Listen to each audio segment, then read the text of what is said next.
नमस्कार। आज हम ईरान और इजराइल के बीच जो तनाव लगातार बढ़ रहा है उस पर एक गहरी नजर डाल रहे हैं। हमारे पास कई रिपोर्ट्स हैं, समाचारों के अंश हैं जो इस पूरी उलझी हुई सी स्थिति के अलग अलग पहलू दिखा रहे हैं। मतलब अमेरिकी राष्ट्रपति ट्रंप की रणनीति से लेकर जमीन पर जो सैन्य हमले हो रहे हैं और कूटनीति की जो कोशिशें हैं उन सब पर। हाँ, बिल्कुल। ये समझना बहुत जरूरी है कि आखिर चल क्या रहा है। सही। तो हमारा मकसद यही है कि इन स्रोतों से जो जानकारी मिल रही है उसके अहम हिस्से समझें। जैसे कि मुख्य घटनाएं क्या हैं, राष्ट्रपति ट्रंप का असल में स्टैंड क्या है, ये जो क्षेत्रीय संकट है ये कितना गंभीर हो गया है, और क्या क्या शांति की कोई उम्मीद बची भी है। हाँ, ये सवाल तो सबके मन में है। और देखिए, कहानी में एक चौंकाने वाला मोड़ तब आता है जब रिपोर्ट्स ये बताती हैं कि ट्रंप ने ईरान पर हमले की योजना को हरी झंडी दे दी थी, पर बिल्कुल आखिरी वक्त पर आदेश रोक लिया। हाँ, ये बात सामने आई है। तो चलिए इसी दिलचस्प पॉइंट से आज की चर्चा शुरू करते हैं। तो जैसा कि रिपोर्ट्स में बताया गया, राष्ट्रपति ट्रंप ने हमले को मंजूरी तो दी लेकिन फाइनल ऑर्डर नहीं दिया। आखिर इस ठहराव का मतलब क्या समझा जाए? क्या ये सिर्फ ईरान का अगला कदम देखने की कोशिश थी? हाँ, देखिए, इसे एक तरह का रणनीतिक ठहराव कह सकते हैं। मतलब ये कि प्रेशर तो बनाए रखना है, लेकिन साथ ही शायद हालात का और अंदाजा लेना है। और हो सकता है कि बातचीत का दरवाजा भी वो पूरी तरह बंद नहीं करना चाहते हों। अच्छा, ट्रंप शायद ये समझना चाहते थे कि अगर हमला होता है तो उसके असल नतीजे क्या होंगे। खासकर तब जब उनके सलाहकारों ने ईरानी परमाणु ठिकानों पर वो बंकर बस्टर बम इस्तेमाल करने का सुझाव दिया था। हाँ, वो जो जमीन के अंदर बने मजबूत ठिकानों को तबाह करने वाले बम होते हैं। बिल्कुल। तो जाहिर है वो इतना बड़ा फैसला लेने से पहले पूरी तस्वीर देखना चाहते थे। और इसी से जुड़ी थी वो ट्रंप की 60 दिन वाली डेडलाइन, है ना?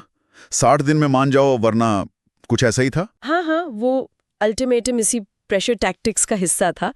ईरान को सोचने का वक्त देना, लेकिन साथ ही एक टाइम लिमिट तय कर देना। पर देखिए, जहां अमेरिका ये सब सोच विचार कर रहा था, वहीं जमीन पर हालात वो तेजी से बदल रहे थे। सही कहा, बिल्कुल। इसी दौरान इजराइल ने ईरान के अराक शहर में जो भारी पानी वाला रिएक्टर कॉम्प्लेक्स है उस पर बमबारी कर दी। खबरें तो ये भी थीं कि आसपास के लोगों को इलाका खाली करने को कहा गया। ये भारी पानी रिएक्टर के इतना अहम क्यों माना जाता है? देखिए, भारी पानी रिएक्टर इसलिए चिंता का विषय होते हैं क्योंकि उनसे प्लूटोनियम बनाने का एक रास्ता खुल सकता है, और प्लूटोनियम का इस्तेमाल परमाणु हथियार बनाने में हो सकता है। इसीलिए अराक हमेशा से अंतर्राष्ट्रीय निगरानी में रहा है। अच्छा। तो इजरायली रक्षा बलों यानी आईडीएफ ने दावा किया कि उन्होंने सीधे IR-40 रिएक्टर को ही निशाना बनाया था। लेकिन क्या इससे कोई बड़ा खतरा हुआ, जैसे कोई रेडिएशन लीक वगैरह? अंतर्राष्ट्रीय परमाणु ऊर्जा एजेंसी है IAEA, जो UN की निगरानी संस्था है, उसने पुष्टि की कि कोई रेडिएशन लीक नहीं हुआ। इसकी वजह ये थी कि वो साइट उस वक्त चालू हालत में नहीं थी, निष्क्रिय थी। अच्छा, तो फौरी तौर पर रेडिएशन का खतरा टल गया। हाँ, वो खतरा तो टल गया, लेकिन इस हमले ने तनाव को आप समझिए कि बहुत ज्यादा बढ़ा दिया। और फिर इस हमले का जवाब भी आया ईरान की तरफ से। तेल अवीव, बीरशेबा, रमादगन और होलोन पर 4 बैलिस्टिक मिसाइलें दागी गईं। ये लंबी दूरी वाली मिसाइलें। हाँ, बिल्कुल।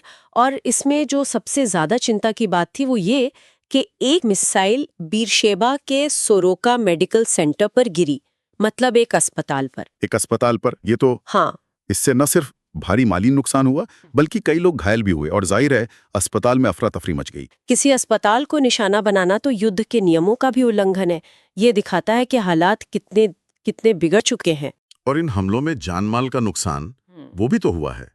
शुरुआती रिपोर्ट्स तो बता रही हैं कि ईरान में करीब 240 से 650 से भी ज्यादा मौतें, और इजराइल में लगभग 24 मौतें हुई हैं। हजारों लोग घायल भी हैं। ये आंकड़े तो वाकई डराने वाले हैं। निश्चित तौर पर बहुत दुखद है ये। और इन घटनाओं का असर सिर्फ इन्हीं 2 देशों तक नहीं है। पूरे खाड़ी क्षेत्र में आप देखिए, तनाव बिल्कुल चरम पर है।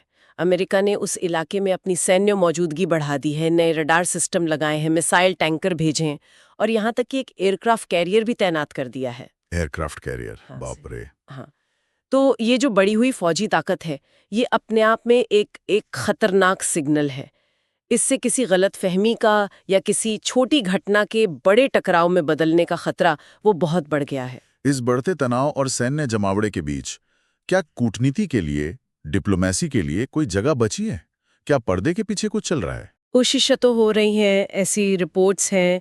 कहा जा रहा है कि अमेरिका एकदम से कोई बड़ी सैन्य कार्रवाई करने से पहले वो कूटनीतिक रास्ते तलाश रहा है।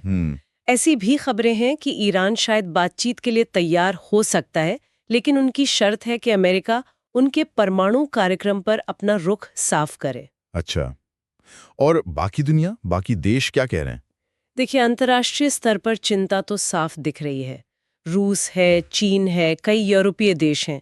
वो लगातार अपील कर रहे हैं कि स्थिति को संभाला जाए, तनाव कम किया जाए। ब्रिटेन जैसे देशों ने तो सीधे सीधे राष्ट्रपति ट्रंप से कहा है कि वो और ज्यादा हिंसा ना भड़काएं। तो ये दिखाता है कि दुनिया इस टकराव को किसी भी कीमत पर रोकना चाहती है। लेकिन सवाल वही है कि क्या ये कोशिशें कामयाब होंगी? तो कुल मिलाकर देखें तो तस्वीर बेहद नाजुक है, बहुत ही संवेदनशील। एक तरफ ट्रंप का वो रुका हुआ हमला आदेश है, दूसरी तरफ इजराइल का इराक पर हमला, और फिर ईरान का मिसाइलों से जवाब जिसमें एक अस्पताल तक निशाना बन गया। जाने जा रही हैं, पूरा इलाका हाई अलर्ट पर है और कूटनीति के धागे वो बेहद कमजोर नजर आ रहे हैं।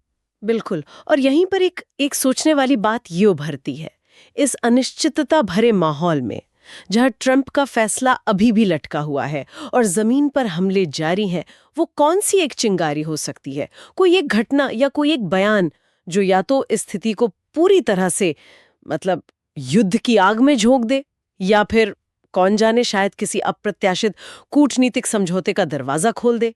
सब कुछ अब इस पर निर्भर करेगा कि अगला कदम कौन, कब और कैसे उठाता है।